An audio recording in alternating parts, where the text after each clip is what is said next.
ఓం మహాగణాధిపతయే నమః. ఓం గురుభ్యో నమః. ఓం శ్రీమాత్రే నమః. మనం ఈరోజు బుధగ్రహం 6వ తేదీకి కరెక్ట్గా 6వ తేదీ ఈవినింగ్ లోపల ఆల్మోస్ట్ 7వ తేదీ నుంచి బుధుడు తన ఓన్ హౌస్కి వెళ్తున్నాడు. ఒక శుభగ్రహంతో కలవబోతున్నాడు. అది పర్టికులర్గా 23వ తేదీ వరకు ఈ రెండు గ్రహాలు కలిసి ఉంటాయి. 23వ తేదీకి జలరాశుల్లోకి వస్తాడు బుధుడు. వీటి వల్ల ద్వాదశ లగ్నాల వారికి, లగ్నం తెలియని వారు రాసి చూసేసుకోండి, ప్రాబ్లం లేదు. ఎటువంటి ఫలితాలు ఉన్నాయి అంటే ఎటువంటి మంచి ఫలితాలు ఉన్నాయి, ఎటువంటి విషయాల్లో జలరాశుల్లోకి మారినప్పుడు జాగ్రత్త పడాలి అనేటువంటి విషయాలని చెప్తుంది. నేనైనప్పటికీ కూడా చెప్పిస్తుంది సాక్షాత్ లలిత అమ్మవారిగా భావిస్తూ ఒక్కొక్క లగ్నం గురించి, లగ్నం తెలియని వారి రాశి గురించి తెలుసుకుందాం. కన్యా లగ్నము, కన్యా రాశి. కన్యవారికి గనక చూసుకున్నట్లయితే మీకు దశమ స్థానంలో ఈ యొక్క 6వ తేదీ నుంచి 23వ తేదీ వరకు గురువు బుధుడు కలుస్తున్నారు. ఈ గురుబుధుల యొక్క కలయిక అనేటువంటిది బ్యాంకింగ్ సెక్టార్స్, మార్కెటింగ్ రిలేటెడ్ రంగాల్లో ఉండేటువంటి వారికి, ఈవెంట్ మేనేజ్మెంట్ చేసేటువంటి వారికి, రియల్ ఎస్టేట్ రంగాల్లో ఏజెంట్స్గా కావచ్చు, రియల్ ఎస్టేట్ రంగాల్లో ఆల్రెడీ ఉన్నటువంటి వారికి కావచ్చు, ఇది మంచి కలయిక. ఎందుకు అంటే ఇక్కడ రెండు విషయాలు మనం గమనించాలి. కన్యా లగ్నానికి లేదా కన్యా రాశి నుంచి తీసుకున్న 12లో కుజకేతువులు కలుస్తున్నారు, దశమంలో బుధ గురువులు ఉన్నారు. సో ఎప్పుడైతే దశమం వృత్తి స్థానం అయిందో, బ్యాంకింగు, మార్కెటింగు, ఆడిటింగు ఇట్లాంటి వృత్తుల్లో ఉండేటువంటి వారికి, అలాంటి వృత్తుల్లో సెటిల్ అవ్వాలనుకునేటువంటి వారికి ఇది మంచి ప్లానటరీ పొజిషన్ చెప్పాలంటే. అలాగే రియల్ ఎస్టేట్ అని కూడా అన్నాం. ఎందుకు అన్నామంటే గతంలో ఏదో ఒక ల్యాండ్ ఉంది, అది అమ్మలేకపోతున్నాం, 12లో కుజకేతువులు నడుస్తున్నారుగా, అమ్మిపిస్తాడు ఎలాగైనా. అలాగే ఇన్వెస్ట్మెంట్కి మాత్రం మంచి టైం కాదు. ల్యాండ్ మీద ఉన్న ల్యాండ్ని అమ్మడానికి, మార్కెటింగ్ చేయడానికి, బిజినెస్లోకి వెళ్ళడం ఇట్లాంటి వాటికి బాగానే ఉంది. కానీ ఓన్గా ఇప్పుడు కుజుడు కేతువు 12వ స్థానంలో సంచరిస్తున్నందుకు రాబోయే 2 నెలలు కూడా ల్యాండ్స్ మీద ఇన్వెస్ట్మెంట్ చేయొద్దని చెప్తాను నేను. అయితే సహజంగా ల్యాండ్స్ ఇప్పుడు కేతువు మారుతుంది, పెరుగుతాయి.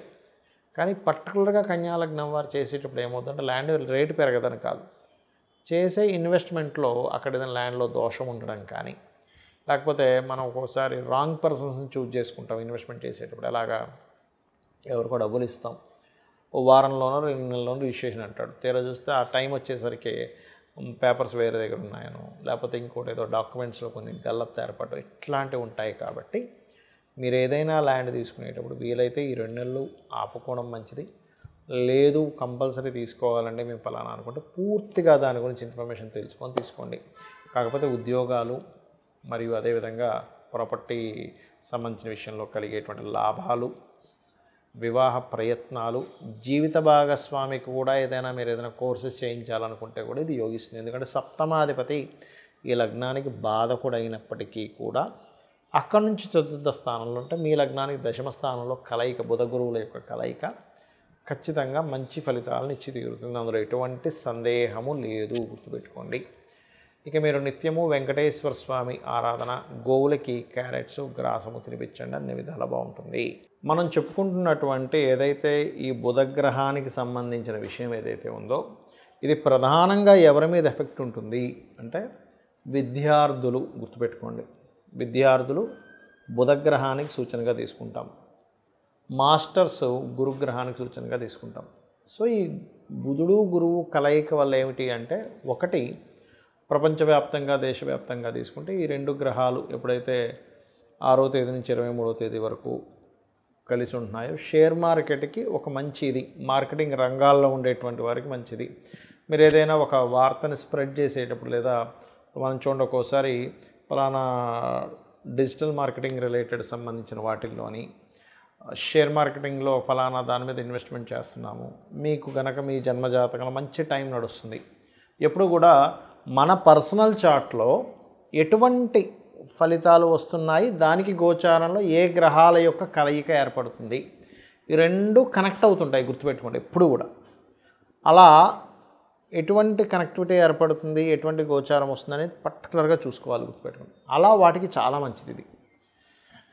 మరియు అగ్రిమెంట్స్, కాంట్రాక్ట్స్ కొత్తగా ఏదైనా ప్రారంభించడానికి, ముఖ్యంగా బిజినెస్ రిలేటెడ్, అందులో ముఖ్యంగా మార్కెటింగ్ రిలేటెడ్ ఇట్లాంటి వాటికి ఈ కాంబినేషన్ చాలా మంచిది. అయితే ఈ కాంబినేషన్ ఉంది కదండి, ఈ రోజుల్లో ఎప్పుడైనా చేసుకోవచ్చు అంటే కాదు. మీరు పర్టికులర్గా ఏదైనా ఒక ముహూర్తం పెట్టుకున్నప్పుడు గుర్తుపెట్టుకోండి, ఏదైనా ఒక ముహూర్తాన్ని పెట్టుకున్నప్పుడు ఆ ముహూర్త సంబంధంగా కలిసి రావడము అనేటువంటిది ఉంటుంది. అయితే ఇందులో చాలామంది అంటారు ఏమండి ఇప్పుడంతా జ్యేష్ఠ మాసం అని, లేకపోతే తర్వాత ఆషాఢ మాసం అని, తర్వాత ఉండేటువంటి మాసాలు ఏవైతే ఉంటాయో మనకు ఒకసారి కలిసి రాదు కదా, అప్పుడు ఏం చేయాలి అంటే, శాస్త్రంలో అభిజిత్ ముహూర్తం అని ఉంటుంది, అభిజిత్ లగ్నము అని ఉంటుంది. 11:30 నుంచి 12 ఆ ప్రాంతాల్లో ఉంటుంది. 12:30 కొన్ని ఒక్కొక్కసారి ఒక్కో సమయంలో ఉంటుంది. ఎప్పుడైనా ఒక ముహూర్తం పెట్టుకునేటప్పుడు దుర్ముహూర్తం లేకుండా చూసుకోండి. దుర్ముహూర్తము అదేవిధంగా వర్జ్యం లేకుండా చూసుకోవాలి. వర్జ్యం అనేటువంటిది ఉండకూడదు. చాలామంది తెలియక కేవలం రాహుకాలం చూసుకుంటారు. రాహుకాలం తమిళనాడు సైడ్ వాళ్ళది, మనం పాటించడంలో తప్పేం లేదు, కానీ అది వాళ్ళకి పనికి వస్తుంది. గుళిక కాలం, రాహుకాలాలని. అదేవిధంగా మీ జన్మజాతకంలో కనుక బుధుడు మంచి స్థితిలో ఉండి బుధగ్రహం యొక్క మహాదశలు నడిచేటువంటి వారికి కూడా ఈ బుధ గురువుల యొక్క కాంబినేషన్ మంచి ఫలితాలు ఇస్తుంది. అందులో ఎటువంటి సంశయం లేదు, గుర్తుపెట్టుకోండి. అలాగే మరింత మంచి ఫలితాలు రావాలి ఈ బుధగ్రహ సంబంధించినటువంటి విషయంలో, గురుగ్రహ సంబంధించిన విషయంలో అని చెప్పి చూసుకున్నట్లయితే, మీకు దగ్గరలో ఏదైనా ఆలయం ఉన్నట్లయితే ఆలయం దగ్గరికి వెళ్ళి బుధగ్రహానికి గురుగ్రహానికి మధ్యలో అటు ఇటు 2 గ్రహాలు ఉన్నాయి, గుర్తుపెట్టుకోండి.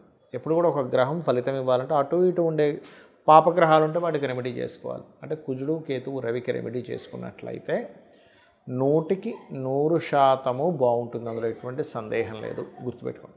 అలాగే మరొక విషయం, గోవులకి క్యారెట్స్, గ్రాసము మరియు గోధుమ రవ్వ తినిపించడం ద్వారా ఆటంకములు ఏర్పడము, అనవసరమైన గొడవలు పడ్డము, ఇటువంటి వాటి నుంచి మీరు బయటపడతారు. ఇది దేశకాల పరిస్థితుల్లో ఒక రకంగా చెప్పాలంటే మనం గతంలో ఒక 3 నెలల క్రితమే చెప్పుకున్నాం, కొన్ని విభజనలకు దారితీస్తుంది అని. కేతు సింహంలోకి రావడం అనేటువంటిది ఖచ్చితంగా, కేతు ఎప్పుడైతే మనకి 7వ తేదీ వస్తున్నాడో అది రాబోయే ముందే విభజనలకు దారితీస్తుంది. ఖచ్చితంగా కొన్ని పార్టీలు చీలుతాయి. అయితే కొంతమంది అనుకుంటున్నారు కొన్ని పార్టీలు వెళ్ళి ఇంకో పార్టీలో కలుస్తాయని. కలవడం మాత్రం ఎట్టి పరిస్థితులు ఎక్కడా జరగదు ఈ విభజన కార్యక్రమాలలో ఉన్నప్పుడు. కాబట్టి ఖచ్చితంగా ఇది జరగనుంది. ఇక మీరు నిత్యము కూడా ఈ కేతుగ్రహము, కుజగ్రహము సింహరాశిలో ఉన్నప్పుడు దీన్ని పిశాచయోగం కూడా అంటారు. కాబట్టి ఎటువంటి ఇబ్బంది కలగకుండా అనుక్షణము మీరు చేసే ప్రతి పని కూడా సక్సెస్ అవ్వాలి అంటే కనుక సూర్య భగవానుడిని చూస్తూ చక్కగా చెంబులో నీరు తీసుకొని ఇలా పోయండి. ఆ సూర్యుల్లోనే గణపతిని, స్కందుడిని ఊహించుకుంటూ చేయండి. మీరే చూస్తారు అద్భుతమైనటువంటి రిజల్ట్స్ ఆ యొక్క స్వామివారు మీకు అందించడం జరుగుతుంది.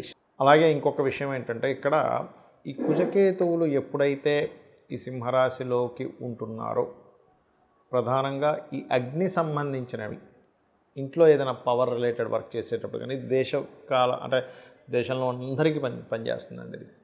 ఈ పవర్ వర్క్ చేసేది, లేదా స్త్రీలు ఈ స్టవ్ దగ్గర వంట వండేటువంటి సమయంలోని ప్రధానంగా జాగ్రత్తగా ఉండాలి.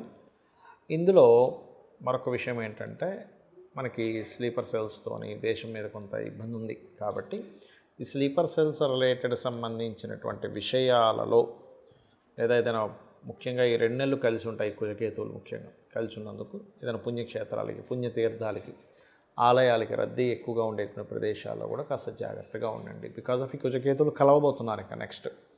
సో చాలా కేర్గా ఉండాలి. ఒక 2 నెలల పాటు కలిసి ఉంటారు.